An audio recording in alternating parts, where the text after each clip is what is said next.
mengenai pengalaman aku menjalani lomba-lomba dan mungkin dari beberapa materi yang aku dapatin di kuliah dan pengalaman-pengalaman lain aku alami selama membuat poster dan video edukasi. Jadi untuk outline-nya sendiri aku bagi jadi 3 untuk jadi materi, poster edukasi itu sendiri dan video edukasi. Kenapa aku buat materinya sendiri? Karena sebenarnya poster edukasi sama video edukasi ini sebenarnya sama aja, cuma beda pengaplikasiannya. Yang satu poster, yang satu video, dan sebenarnya pada intinya pembuatan materi dari kita mulai brainstorming dan semuanya itu sebenarnya kurang lebih sama. Oke, kita lanjut aja ya ke materi yang pertama itu mengenai pembuatan materi. Nah, sebenarnya sebelum memulai membuat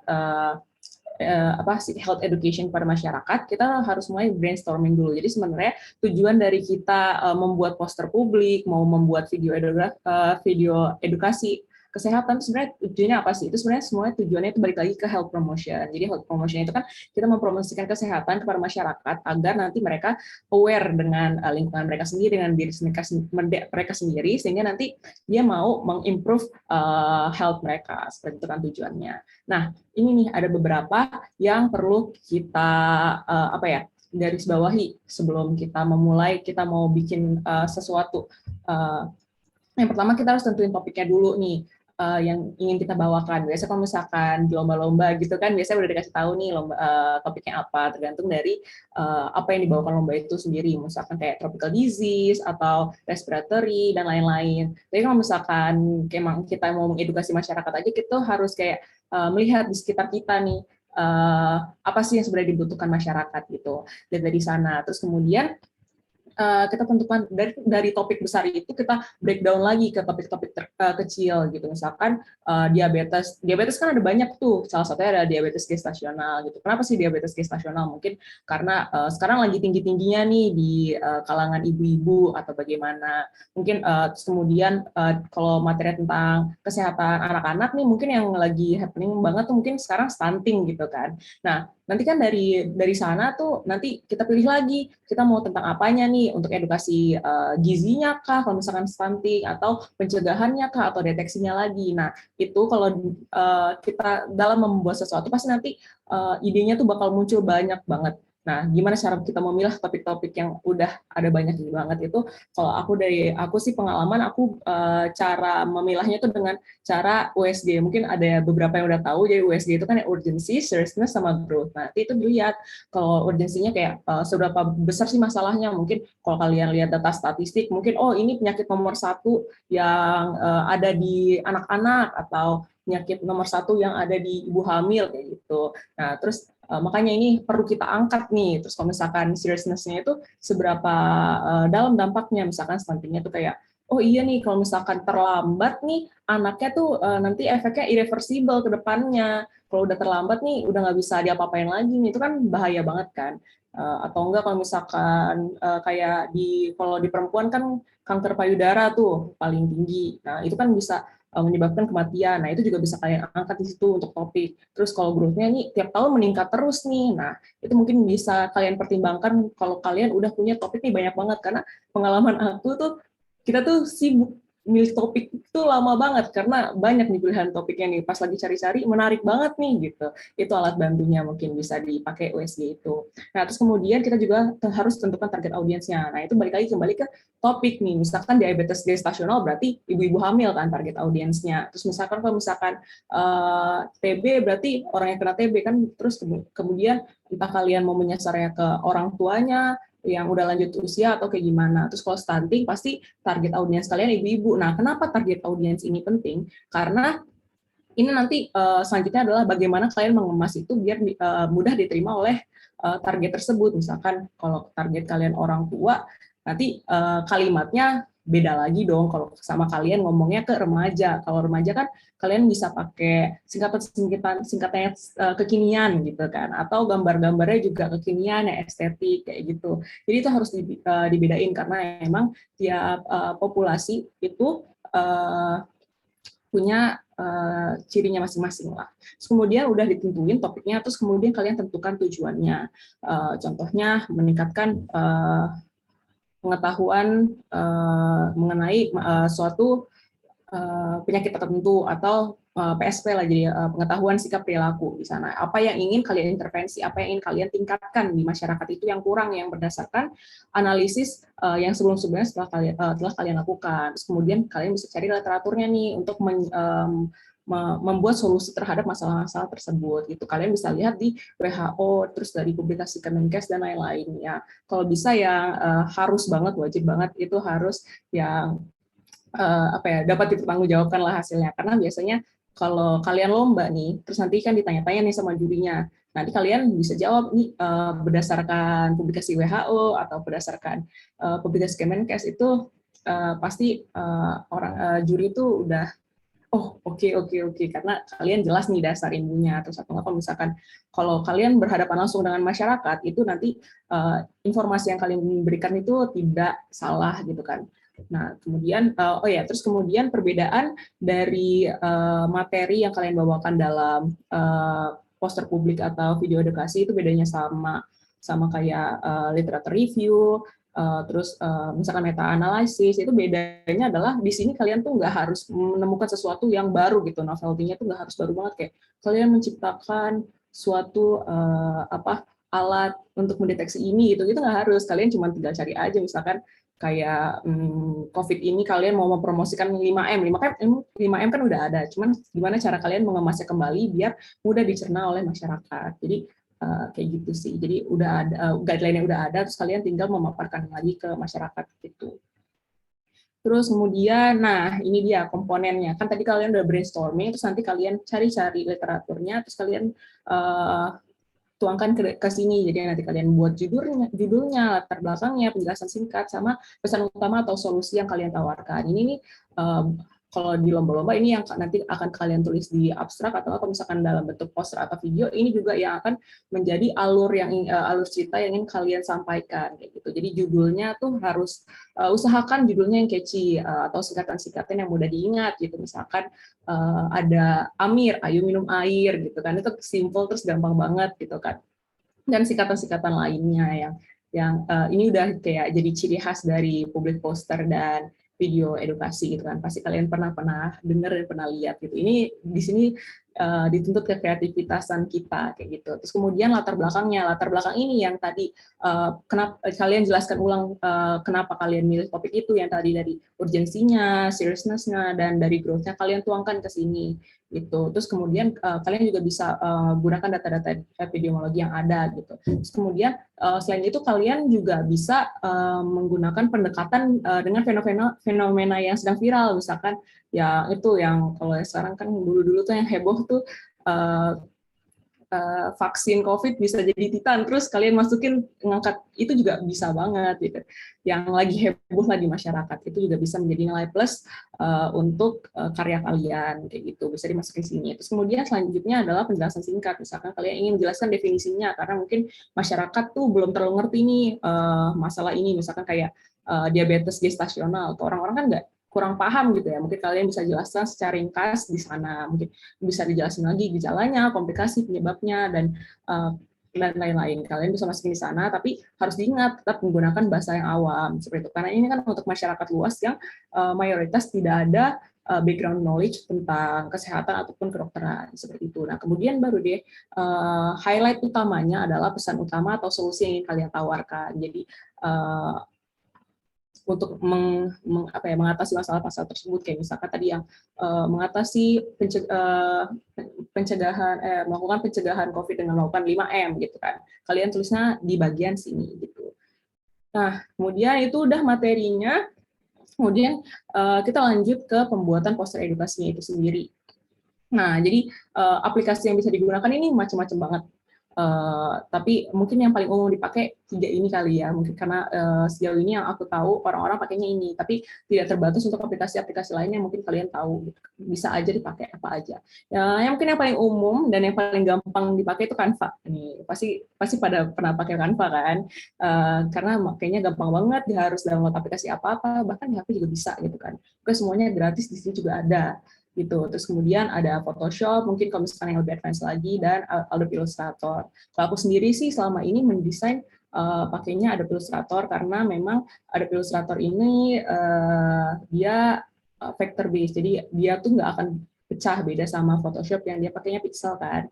Nah, jadi nanti ini meminimalisir ada pecah-pecah gitu, apalagi kalau misalkan kalian lombanya tuh offline gitu kan. Nanti kalau misalkan insya Allah udah bisa offline, ini kan harus di print kan apa materinya. Jadi kalau misalkan pakai Adobe Illustrator tuh kalian bisa meminimalisir kayak kemungkinan gambarnya pecah atau bagaimana. Tapi mungkin aku nggak bisa jelasin satu-satu karena ini butuh apa ya kayak sesi tersendiri untuk jelasin gimana cara pakai aplikasi ini ya.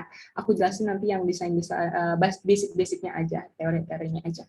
Oke, selanjutnya, nah ini aku mau mulai masuk ke bagian teori dasar yang untuk desain. Jadi yang pertama itu ada warna. Nah, jadi sih bisa dilihat di gambar sebelah kanan ini, jadi ini namanya color wheel. Nah, untuk memilih warna, itu ada banyak banget pilihannya. Kamu bisa pakai monokromatik, yang cuma pakai satu warna, terus nanti dibedain aja warnanya, mulai dari terang gelapnya, terus bisa pakai warna yang analog, yang hampir mirip-mirip, terus kemudian complementary, yang apa sih, kayak yang saling depan-depanan gini kalau di color wheel. Kemudian ada split complementary, dia bikinnya hampir komplement, tapi salah satunya di split, itu ada triadik, dia kalau misalkan di color wheel, itu dia bentuknya bakal ngebentuk segitiga, sama triadik ini bentuknya 4. Aku sendiri, personally, sebenarnya aku nggak terlalu jago ya milih warna, jadi biasanya aku milih jalan instan nih teman-teman. Jadi caranya gampang banget, kamu tinggal cari aja di internet color palette-nya. Misalkan aku mau bikin poster yang tentang breast cancer nih. Nah, breast cancer itu kan identik sama warna pink nih. Kamu bisa cari nih pink color palette, atau kamu mau udah tahu nih mau ngekombinasiin mungkin sama pink, biru, putih gitu. Mungkin bisa tinggal dicari white, pink, and blue color palette. Nah, itu udah langsung muncul tuh banyak banget pilihannya, kamu bisa cari, terus nanti kamu tinggal sesuaiin sama desain kamu kayak gitu. Terus kemudian, nah kan tadi kita udah dapat nih pilihan-pilihan warnanya. Nah, kita tapi masih bingung nih yang mana pakai warna yang mana gitu. Kita bisa lihat gambar di samping nih. Jadi dia tuh wah warnanya lumayan ngejreng ya. Ini tuh terjadi karena kita nggak tahu mana yang harusnya pakai warna yang mana gitu. Ini karena sebenarnya ini ada teorinya untuk membantu kita membangun komposisi warna. Jadi ada yang namanya 60-30-10 rule. Jadi di sini yang 60% atau mendominasi ini adalah main color kita, yang mana kita ini pakai warna yang netral, yang bisa cocok sama warna apa aja. Kayak warna putih, mungkin krem, pokoknya warna yang kalem-kalem gitulah. Biar bisa dicocokin sama warna apa aja. Kemudian yang 30%-nya kita pakai secondary color yang mungkin bisa kita pakai buat nanti di sini tombol-tombolnya. Mungkin kalau misalkan kita nanti poster ada kotak, mau yang buat ke highlight atau buat judul, terus desain misalkan ilustrasinya tuh kalian mau pakai orang nih, orangnya pakai baju warnanya yang secondary color ini. Pokoknya dia lumayan dominan, tapi buat hiasan-hiasan kayak gitu. Terus kemudian yang 10%-nya itu adalah namanya accent color. Jadi warnanya itu cukup ngejreng, tapi dia itu dibutuhkan untuk poster kita biar kelihatan hidup gitu. Ini juga bisa dipakai untuk kamu ingin meng-highlight sesuatu yang penting banget gitu. Kalau sekilas orang lihat nih, oh ada ini nih, kayak langsung eye catching banget gitu. Nah, tapi kan bisa dilihat di sini dari 60-30-10 color rules ini, dia kan cuma 3 warna. Ini sebenarnya bisa kita breakdown lagi. Misalkan jadi si aksen colornya ini merah sama kuning. Karena kan tadi kita bisa lihat di color wheel ada yang namanya tetriadik kan. Nah, itu padahal di sini cuma 3. Nah, itu dia kita bisa breakdown lagi dari sini, tapi warnanya ya kurang lebih sama kayak gitu. Jadi senada. Misalkan putih sama abu-abu gitu kan, abu-abu dan putih. Toskanya sama toska tua dan toska muda gitu. Merahnya mungkin merah sama kuning atau oranye kayak gitu sih. Terus saran aku untuk memilih warna adalah pilihlah warna yang cerah, karena kita kan poster nih. Mau ditempel nih, misalkan ditempel dari jauh kan pengaplikasian poster, kalau langsung kan kayak gitu, atau enggak walaupun e-poster juga kan kalau bisa pas kita lagi scroll gitu, wah ada yang menarik nih warnanya gitu kan, warnanya cerah, nggak gloomy atau kayak gimana. Kalau bisa kayak gitu, karena kita harus memancing minat orang semaksimal mungkin biar mau membaca materi kita kayak gitu. Nah, selanjutnya kita bahas mengenai lanjut ke layout-nya. Jadi untuk layout sendiri yang aku temuin itu kita harus meminimalisir elemen-elemen yang nggak penting, yang kurang perlu lah sebenarnya, karena kan desain ini kan cuma membantu materi kita biar dia semakin estetik, semakin menarik dilihat kayak gitu kan. Nah itu apa aja sih sebenarnya yang bisa kita minimalisir, misalkan kayak background warnanya tuh kamu pilih jangan yang berpattern, karena kalau berpattern kan nanti orang malah fokus sama backgroundnya, karena rame banget tuh, aduh mau lihat mana, males lihatnya gitu kan, apalagi orang tua kalau seluruh lihat kayak gitu itu kasihan, matanya udah tua, rame gitu kan. Ya, jadi itu yang harus diperhatikan. Jadi kalau bisa polos-polos aja. Kalau misalkan kamu mau pakai elemen pun mungkin transparansinya direndahin, cuma jadi 20% atau berapa. Pokoknya jangan sampai itu menjadi mencuri highlight-nya lah, kayak gitu. Sementara highlight kita kan tadi mau di bagian solusi, kayak gitu. Nah, kemudian informasinya singkat pada jelas, harus dalam bentuk poin-poin ya. Mungkin kalau misalkan ya kurang lebih kayak PPT lah. Mungkin kalian juga kalau di kuliah kan, kalau PPT nggak poin-poin aja dimarahin gitu kan, apalagi poster gitu kan. Kurang lebih juga harus bentuk poin-poin. Terus alur poster juga harus jelas. Nah, berikut ini ada beberapa contoh pembuatan alur nih, karena ini untuk kembali lagi membantu pembaca biar mudah gimana cara baca poster kita kayak gitu. Jadi ada beberapa, ada namanya Gutenberg diagram. Jadi misalkan kalau kita bagi jadi 4 nih, area yang paling penting itu biasanya kita taruh di pojok kiri atas, karena ini merupakan primal optical area. Jadi orang cenderung baca dari sebelah sini, karena kan kayak kita baca buku biasa deh, pasti bacanya dari kiri kan, kiri ke kanan, kiri ke kanan, kiri ke kanan kayak gitu kan. Nah terus orang tuh cenderung bakal baca ke bagian akhir nih, yang mana adalah terminal areanya di pojok kiri pojok kanan bawah. Makanya nanti kita biasanya taruh hal-hal yang penting itu di bagian sini. Terus itu juga ada namanya Z pattern. Ini bentuknya zigzag kayak gini. Kurang lebih hampir sama kayak yang Gutenberg diagram tadi. Terus ada yang namanya F pattern. Jadi bentuknya F. Itu biasanya kita dari atas ke bawah gini, terus dia ke kiri-kiri gini. Karena ada penelitiannya nih guys. Kalau emang pembaca ini cenderung bacanya tuh kayak gini dari kiri, terus dia biasanya screening dari kiri gitu. Kalau misalkan dia menurut dia ada yang menarik, dia bakal geser ke kanan kayak gitu sih. Tapi ini kurang lebih cuma teori kan, agak susah mungkin di aplikasinya. Makanya kita biasanya pakainya mix nih, dicampur. Intinya tetap dari atas ke bawah. Terus kalau misalkan ada banyak, nanti dia kita kanan kiri kayak gitu. Biasanya memposisikan tiap materi-materinya. Mungkin nanti kita lihat contohnya aja kali ya teman-teman.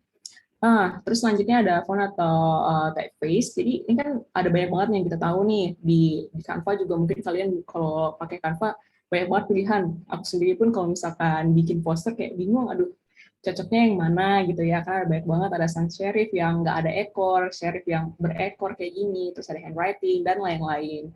Nah, saran dari aku dan emang baca-baca juga di internet itu maksimal banget tuh font tuh 3 ya.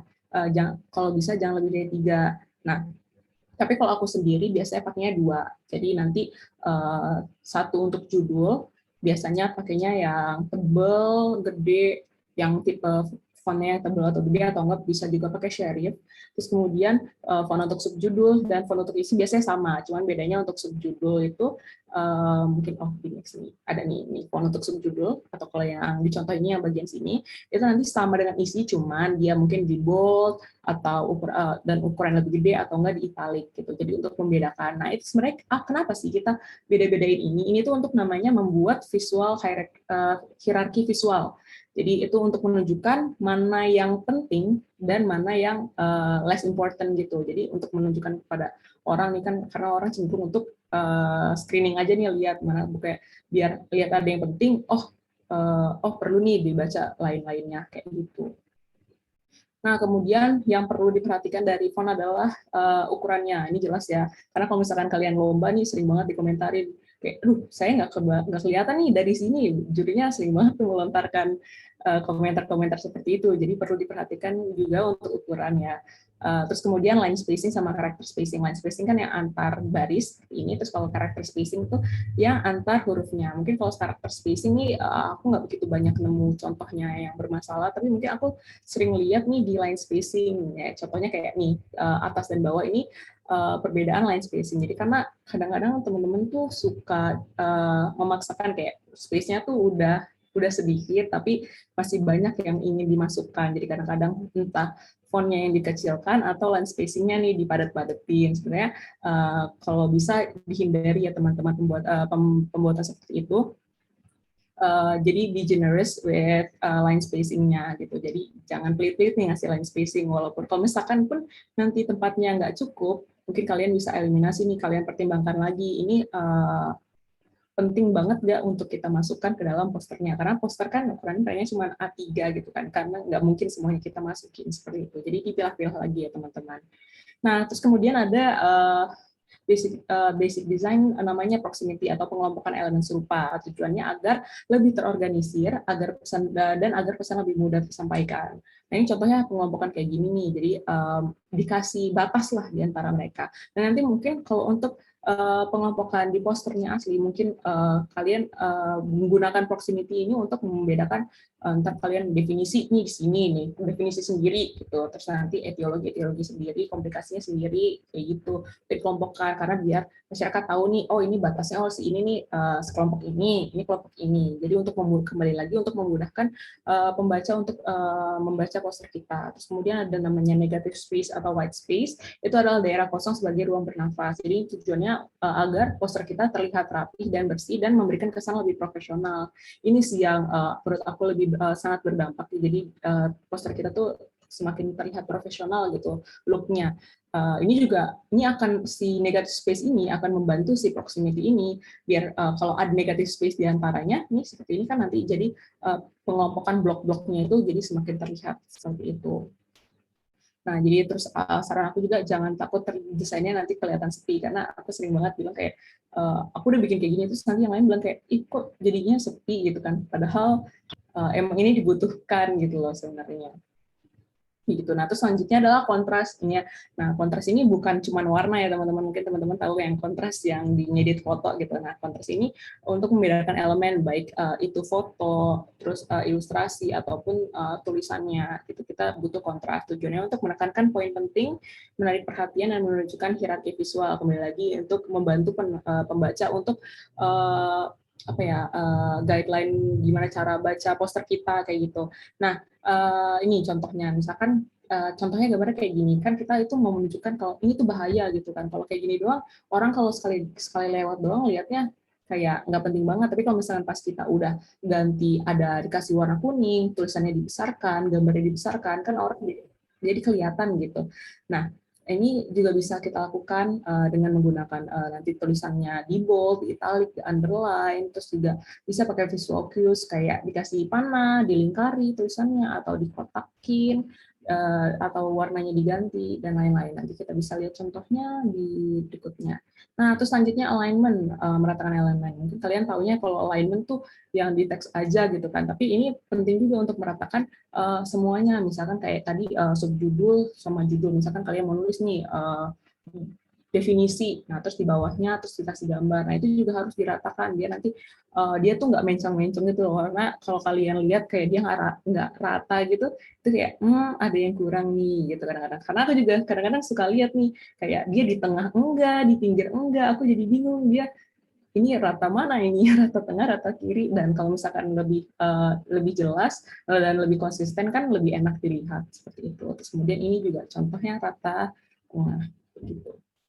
Nah, ini dia contoh beberapa karya aku yang ini sambil berjalannya aku dengan perkembangan desain juga.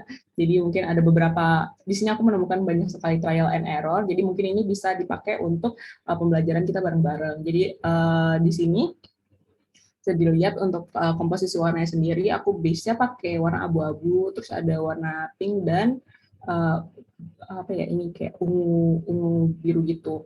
Nah, kemudian ini di sini aku pakai proximity adalah untuk membedakan bagian net effect, terus bagian gestasional tiap definisi, terus epidemiologinya dan komplikasinya, dan untuk membedakan bagian solusinya kayak gitu.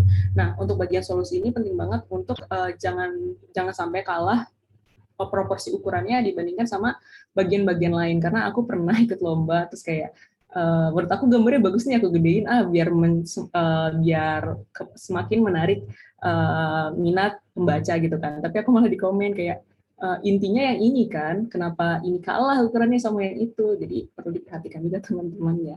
Jadi bagian solusinya jangan sampai kalah proporsinya dibandingkan yang lain, karena kan yang lain kan cuma penunjang aja kayak gitu, dan dibikin poin-poin.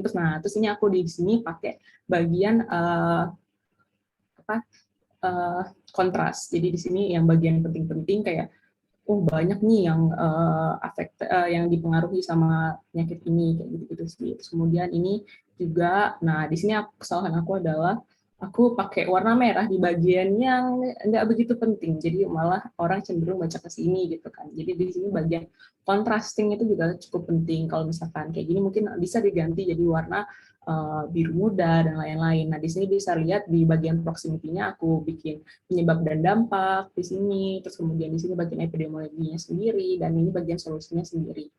Nah, kemudian ini juga bisa dilihat, ini aku kotak-kotakin biar semakin kelihatan proximity-nya, kelompok-kelompoknya, dan bagian solusinya juga uh,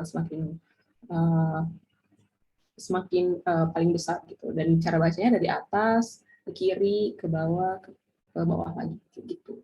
Jadi harus ada alur yang jelas, jangan kalian bikin epidemiologi di sini nih, terus sebelah sini definisi kayak gitu kan, karena bakal bingung bacanya. Karena aku suka beberapa kali juga lihat poster teman-teman aku ada yang kayak gitu sih. Jadi mungkin butuh diperhatikan teman-teman semua biar mudah nanti bacanya kayak gimana. Nah, kemudian mungkin itu dulu untuk yang poster, kita lanjut ke bagian video edukasi. Nah, dasar-dasar desain yang aku sebutin di bagian poster tadi, itu sebenarnya nggak terbatas hanya untuk bagian poster aja, karena itu basic design yang bisa kita terapkan ke semuanya, bahkan di bagian video edukasi juga, video edu, kayak gitu. Tapi di sini, aplikasi yang bisa kalian pakai untuk bikin video itu nggak harus aplikasi yang khusus untuk editing kayak After Effects atau uh, uh, yang lainnya. Kalian juga bisa bahkan pakai PPT, karena dulu bahkan aku pertama kali bikin video edukasi itu bahkan pakai PowerPoint. Nah, teman-teman aku juga yang bikin-bikin video juga banyak banget yang pakai Canva, karena memang Canva itu gampang banget, tinggal pakai PPT, pakai bagian yang PPT, terus ini kan tinggal dianimasi-animasiin aja. Jadi gampang banget, jadi nggak ada batasan aku mau ikut video nih tapi nggak ada aplikasinya, nggak tahu gimana caranya, karena ini tuh sebenarnya gampang banget bikinnya kayak gitu. Nah, ini ada beberapa teori yang harus kalian perhatikan dalam membuat video yang efektif. Jadi yang pertama itu ada namanya signaling, segmenting, weeding, sama matching. Nah, kalau misalkan signaling ini sendiri adalah dia meng-highlight informasi-informasi penting, kayak yang tadi udah dijelasin di bagian poster. Jadi dia tuh dibikin poin-poin, kayak keyword-keyword aja yang penting, karena kan di sini kan kamu bisa pakai oh iya, maaf, disclaimer sebelumnya, ini aku videonya tuh bukan video yang kalian nge-shoot, tapi lebih ke video animasi ya teman-teman. Jadi kalau misalkan yang signaling itu dia kayak kita pakai keyword-keyword, poin-poin biasa kayak kamu bikin PPT biasa, kan karena kita jelaskan juga, jadi kalian tuh nggak harus poinnya tuh harus banyak panjang lebar kayak gitu, nggak perlu. Jadi kalian perlu cantumin aja yang penting-pentingnya aja. Misalkan kayak di Indonesia angkanya adalah sekian juta, ya kalian tulis sekian juta orang terkena misalkan TB di Indonesia gitu. Karena kan nanti kan kalian juga penjelasan lewat voice over-nya juga kan di voice over. Jadi nggak perlu panjang-panjang untuk keyword-nya kayak gitu. Karena nanti kelihatannya banyak aja gitu kan, kurang enak kalau misalkan lihatnya bentuknya paragraf kayak gitu. Terus habis itu untuk signaling juga kita bisa pakai warna yang kontras tadi seperti yang dijelasin yang bagian awal-awal tadi, terus kita bisa gedein ukuran fontnya ataupun kita kasih simbol-simbol tertentu kayak gitu. Nah, terus kemudian segmenting, jadi batasi informasi agar tidak terlalu luas. Jadi misalkan jangan karena videonya nih 3 menit gitu kan, wah ini kayaknya lebih panjang nih daripada kita bikin poster gitu kan, mungkin poster bisa terbatas, mungkin karena kalian mikirnya bisa 3 menit bisa panjang, sebenarnya nggak kayak gitu teman-teman. Jadi 3 menit tuh nggak bakal sebenarnya pendek banget, karena kan kamu tuh mau jelasinnya yang bagian solusinya kan. Jadi kalau misalkan kamu mau jelasin mengenai etiologinya, ya disebutkan saja, tidak perlu kalian jelaskan sampai patofisiologinya kayak gitu-gitu. Karena kadang-kadang waktu awal-awal aku bikin juga bagian materinya, ada yang bikin sampai sepanjang itu, jadi kayak perlu dipahami nggak usah sampai seribet itu, karena kan ini kan untuk awam, jadi nggak terlalu dalam-dalam, jadi tinggal sebutin aja, misalkan kayak kalau TB itu karena apa, bilang aja karena bakteri, udah selesai kayak gitu. Karena ingat poin kita tidak untuk bukan untuk menjelaskan itu doang intinya, karena kita untuk misalkan ingin meningkatkan perilaku pencegahan penularannya kayak gitu, kayak lebih ditekankan ke sana. Jadi informasi yang terlalu luas dan nggak terlalu penting itu dibatasin aja kayak gitu. Terus weeding itu eliminasi hal-hal yang tidak perlu. Jadi misalkan kayak backgroundnya, kembali lagi backgroundnya jangan terlalu heboh-heboh, jangan kalian polkadot, mau garis-garis gitu dimasukin, jangan, karena nanti pembacanya bakal jadi bingung. Terus background musiknya juga kalau bisa yang sederhana-sederhana aja, instrumental, jangan kalian masukin lagunya Taylor Swift di sana karena nanti tabrakan sama voice over kalian. Terus kemudian di bagian matching itu juga gunakan ilustrasi-ilustrasi yang sesuai dan sound effect yang sesuai. Misalkan kalau ada kamu mau jelasin olahraga ya tinggal masukkan orang olahraga gitu. Tapi kamu juga harus hati-hati dengan menggunakan ilustrasi, apalagi kalau misalkan kalian mengadopsi itu dari internet, karena misalkan kamu mau tadi pakai gambar olahraga, karena di luar negeri itu pakai baju olahraga yang minim itu masih nggak apa-apa, tapi mungkin kalau kalian menerapkan itu di Indonesia mungkin kurang dapat diterima masyarakat, jadi lebih perlu diperhatikan appropriateness-nya di sini, culturally appropriate atau enggak gitu. Jadi dipilah-pilah juga kalau kalian mau menggunakan ilustrasi-ilustrasinya kayak gitu.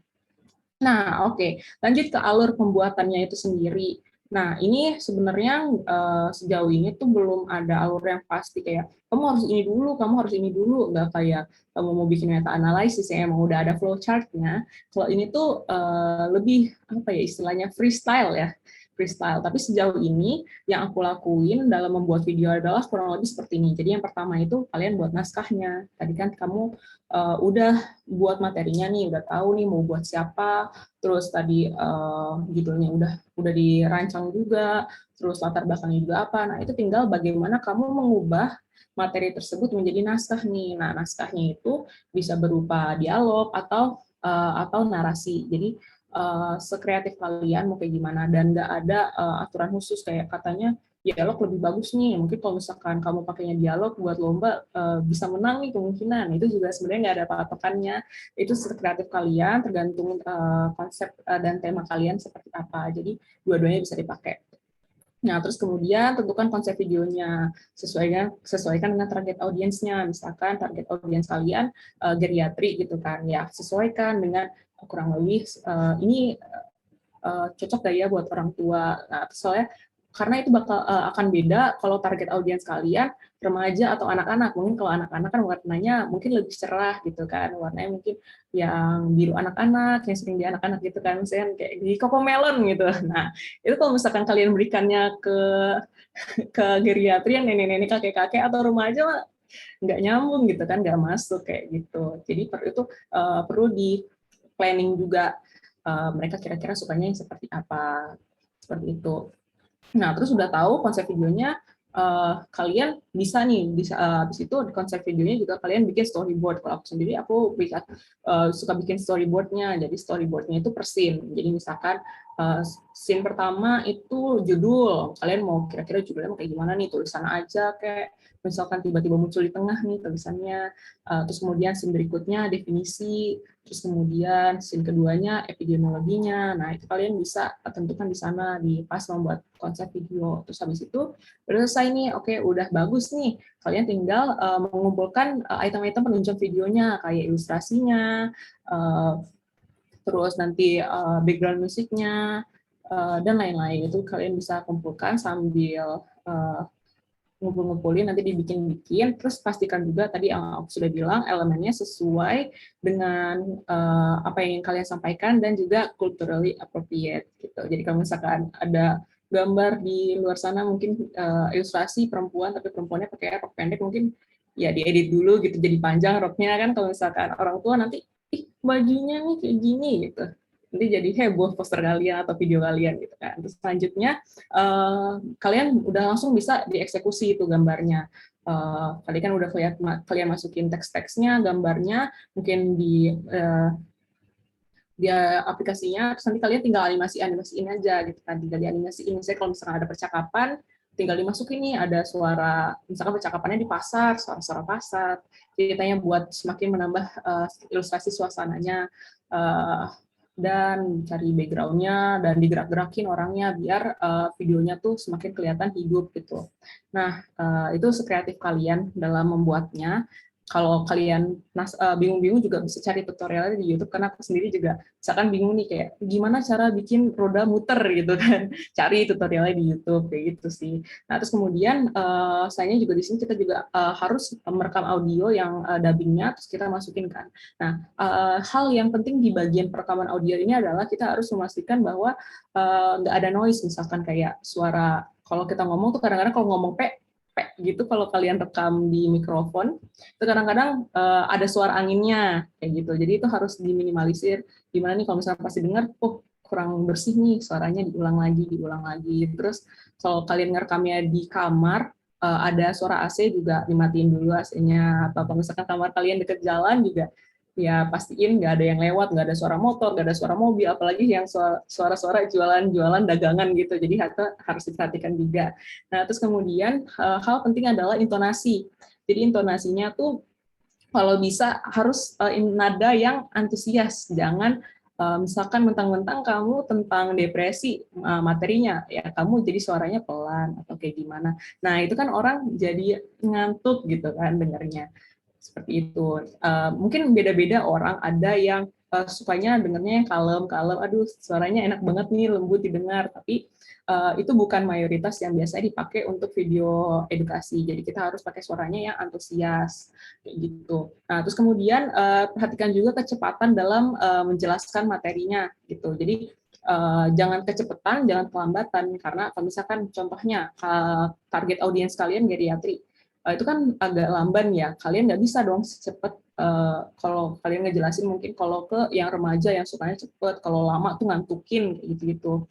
Nah itu balik lagi diatur juga kecepatannya dalam menarasikannya. Terus kemudian digabungkan, jadilah nanti kalau udah selesai jadi deh videonya kan kayak gitu. Nah, tapi nggak sampai di sana, kita harus tetap finishing sama review. Jadi kita harus review lagi video kita, tanya-tanya ke orang, kira-kira ada yang typo kah, atau suaranya tuh nggak bareng sama videonya. Nah, itu tuh hal yang penting yang harus diperhatikan, karena jangan sampai nanti kalian udah submit videonya ternyata ada yang typo kan, nanti bisa mengurangi nilainya kalau kalian lomba, atau nanti kalau misalkan kalian beneran menerapkannya ke masyarakat kan nanti bingung mana yang benar kalau ada yang typo, misalkan kayak typo angka atau typo lainnya seperti itu.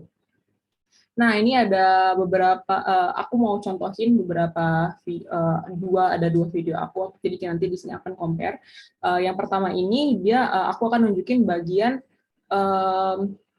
ininya introduction. Jadi ini bagian di mana kita penting yang tadi aku jelasin bagian situasinya. Ini kita harus menghook penonton. Jadi kita bisa mulai dengan, Tahukah kamu kayak, populasi lansia di Indonesia? pertanyaan, kalimat tanya seperti ini, kayak kita bisa nanya kayak tahukah kamu. Nah itu bisa kalian pakai ide sebagai salah satu ide juga untuk hook, atau enggak mungkin kalian pakai ilustrasi lainnya, sekreatif kalian. Oke, next. Ya, meningkat seiring dengan bertambahnya. Tahukah kamu, populasi lansia di Indonesia meningkat seiring dengan bertambahnya jumlah penduduk di Indonesia. Dan semakin banyak pula lansia yang terganggu produktivitas serta kualitas hidupnya. Tidak hanya itu, hal ini juga berdampak pada pembengkakan biaya kesehatan yang harus dibayar negara akibat penyakit degeneratif yang sering dijumpai pada lansia. Sehingga, perlu adanya pencegahan penyakit degeneratif untuk menciptakan kondisi healthy aging di Indonesia. Nah, jadi itu kurang lebih yang bisa kalian nanti tuangkan di video kalian untuk bagian introduction-nya. Kurang lebih nanti hook-nya di awal untuk menarik perhatian penonton, sama analisis situasinya. Jadi misalkan kayak tadi dijelaskan kalau lansia itu semakin lama makin meningkat dan bisa ada gangguan di organnya. Itu kalian bisa masukin di sana. Terus kemudian contoh selanjutnya, aku ada yang ini. Nah, jadi ini bagian ada kayak ini bagian lebih ke bagian isinya. Jadi nanti di sini dijelaskan epidemiologinya, terus dampak-dampaknya, terus kayak siapa saja targetnya dan solusinya. Kurang lebih kalian bisa masukkan ini di videonya. World Health Organization estimates that every year 180,000 deaths are caused by birds. In Indonesia, it even higher. Burns cause 195,000 deaths annually. Adult women and children are the most vulnerable population to burns. It has correlation with their activities such as cooking with an open fire, unsafe cook stoves, and domestic violence. Burns in children could be resulted from lack of adult supervision and child maltreatment. Most of the family does not know about the early management of burns, yet the impact of burn is not a joke. So, we proudly introduce our idea for early burns management. Deal the burn with rice wrap. R is for. Nah, yang tadi yang bagian ini adalah bagian solusinya. Jadi nanti kurang lebih alur ceritanya nanti dibuatnya kurang lebih kayak gitu. Nah, sebenarnya apa sih yang pengen aku compare? Nah, mungkin kelihatan ya dari animasi kedua videonya. Karena ini memang dibuat dari waktu yang berbeda dan menggunakan aplikasi yang berbeda. Nah, video yang kedua yang ini itu merupakan emang video pertama aku, aku bikin ini pakai waktu itu masih pakai PPT. Nah, jadi emang PPT itu animasinya itu mungkin nggak bisa selugas tadi yang video pertama yang aku bikin pakai After Effects gitu kan, tapi tidak tidak menghalangi untuk kita membuat video edukasi. Jadi pakai apa aja bisa dibikin sekreatif kalian dengan apa yang udah ada kayak gitu. Karena video seperti ini aja udah cukup gitu loh. Kalau kalian ingin ikut lomba, ini tuh udah bisa menang sebenarnya. Tapi mungkin yang bisa kita lihat kesalahan dari video kedua aku ini warnanya. Nah, ini aku belum tahu nih, belum menerapkan yang rules 60 30 10. Bisa dilihat kan, harusnya oranye ini adalah accent color nih teman-teman. Tapi aku malah pakai ini sebagai background, yang mana ini warnanya tuh ngejreng banget ya. Emang sih kalau dilihat dari jauh, kalau misalnya kalian presentasi nggak begitu kelihatan. Cuman kalau misalkan kalian presentasi online seperti ini, wah ini lumayan fatal sih teman-teman, seperti itu. Jadi perlu diperhatikan kayak gini. Jadi mungkin kalian lihatnya di PPT nggak mungkin lah orang ada bikin ngejreng seperti itu. Kayak contohnya aku pernah bikin kayak gini dan banyak teman-teman aku di luar sana yang jadi bikin kayak gini. Jadi perlu diperhatikan. Terus habis itu memang desain ini butuh pengalaman. Jadi manfaatkan pengalaman kalian semaksimal mungkin. Jadi coba semua trial and error, dicoba-coba terus, cari mana yang menurut kalian yang paling tepat, yang paling estetik. Karena estetik itu kan nggak ada teorinya gitu. Teorinya cuma basicnya aja. Kalian harus kayak gini, kayak gini, kayak gini. Untuk mempercantik sesuatu, ya kalian based on experience kalian kurang lebih kayak gini, kayak gitu. Nah, jadi kayak trial and error. Terus kurang lebih sih kayak gitu. Terus dari video ini sih jadi intinya memang basic yang aku udah sampaikan itu kayak itu penting. Jadi itu kayak beneran basic, tapi walaupun kelihatannya trivial banget, itu perlu, karena aku bersyukur banget udah tahu hal-hal ini. Kalau jadi kalian kayak bakal bersyukur banget, jadi nggak bakal meminimalisir kejadian-kejadian kayak gini, warnanya ngejreng segala macam kayak gitu sih. Jadi don't stop learning, cari terus apa posisi yang paling baik menurut kalian kayak gitu sih. Mungkin segitu aja dari aku. Kalau misalkan ada kesalahan mohon dimaafkan. Sekian dan terima kasih. Mungkin bisa dikembalikan ke moderator.